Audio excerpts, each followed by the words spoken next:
Raphael is something else. Man, he just comes into my classroom every single day, causes a distraction, is always talking to students, just doesn't stop talking. And then when I tell him to stop, he likes to get mad at me, always showing me disrespect. Like, I don't know what to do anymore with him. I think the only solution that I have these days is just to send him out of class, because I've tried everything else. There's nothing that works with him. It's so frustrating. And then when he's out of my class, let me tell you, my class just runs so much smoother without him. It's like night and day, just taking one student out. Tahara, why can't he be more like Tahara? She is perfect. Always is on task, always following directions, is quiet. I like quiet. Quiet is good.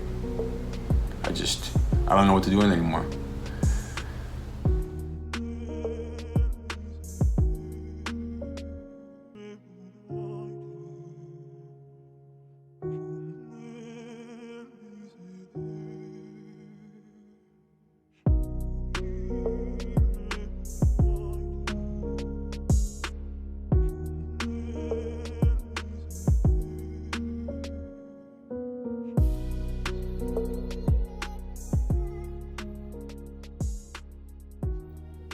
So frustrated.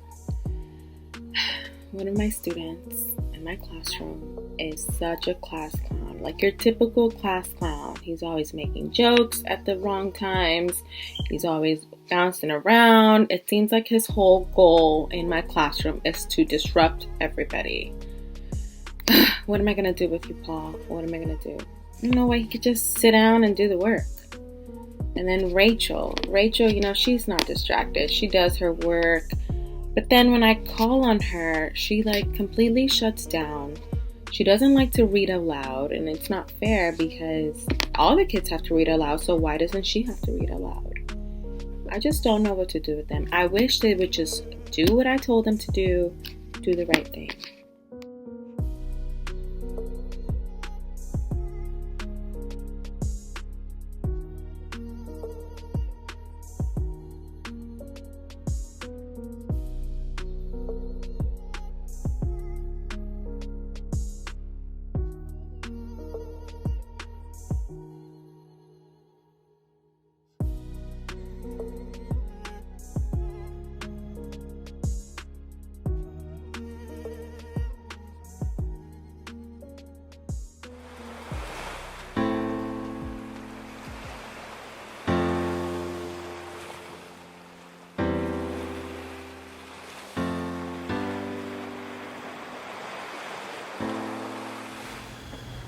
Over the last couple weeks and months, I've done quite a bit of reflecting on my teaching practices because in my class, things were just getting worse and worse, and I finally had to look in the mirror and say, what am I doing as a teacher to contribute to the behaviors that I'm seeing in my class? And the reality is I wasn't helping it at all, especially in the way that I was approaching students when situations might have arisen.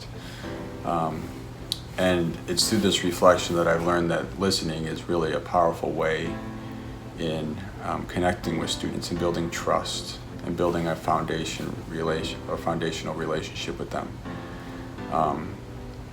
And it's through listening that students have shared stories with me and personal experiences that are very, very powerful. And I've learned that the responsibilities that they might take on outside of class really do have an impact on the way that they might be acting in my class. They don't leave those experiences at the door. They certainly bring them in, and they are factors. So it's through the listening that I've begun to understand my students more. And the reality is as a white teacher, I cannot connect to the personal experiences that they have. They go through a lot, and much more so than I ever had to experience as a teenager. But the one thing that it has allowed me to do is it's allowed me to show empathy and compassion and love when I hear about these stories. And as a result, it's developed a reciprocal relationship with them. It's built more trust. And it's created some bonds. the relationships aren't perfect by any means, but they have improved simply because I've changed my approach and I've listened more and I've talked less.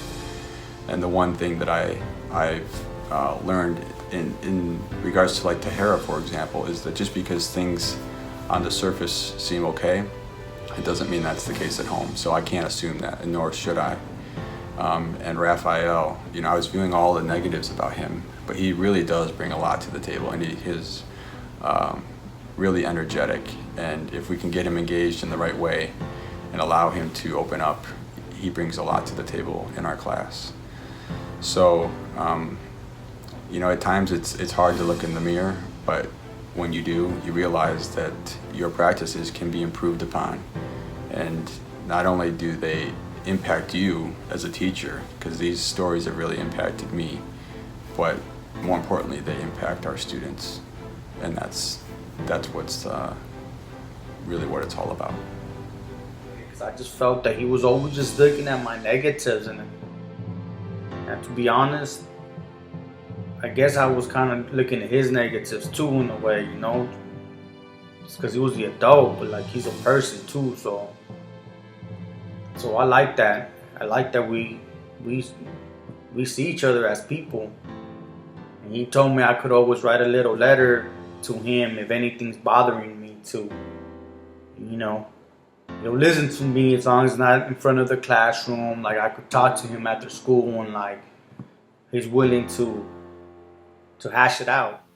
Mr. Thomas's class, yeah, it's gotten like way better. It's like actually fun now.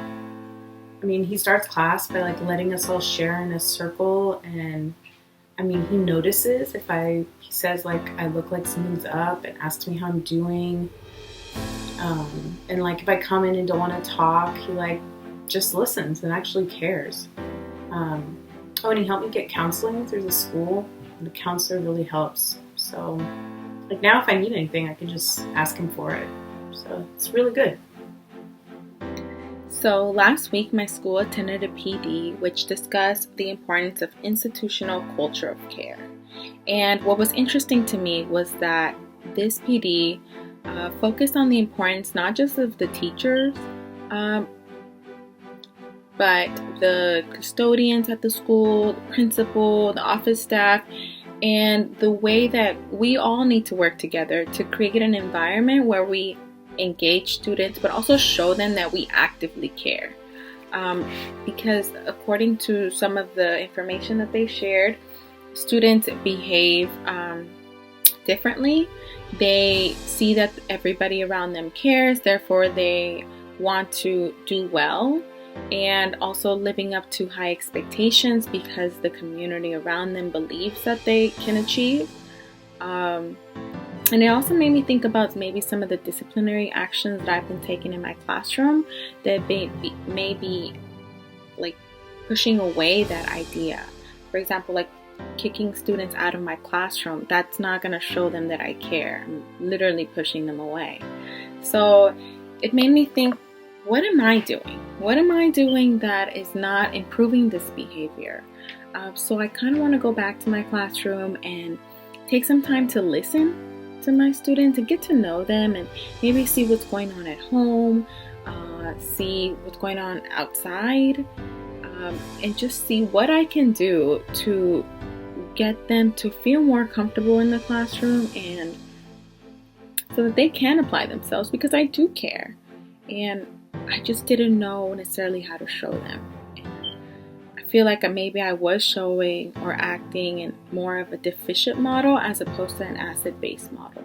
So I'm going to try to listen to my kids and see what I can do as an educator to get them to apply themselves and have high expectations for them so that they can live up to them. How'd it go today with Miss Lauren? It's been awesome. Dude, night and day since she came back from UCLA. She was gone for a few days for, I think she called it PD. And we had a sub for a few days, which is nice. But she's come back a whole new woman. She comes back and she's got a smile on her face. We're laughing together, we're joking. She even asked about my family, which really meant a lot to me, actually.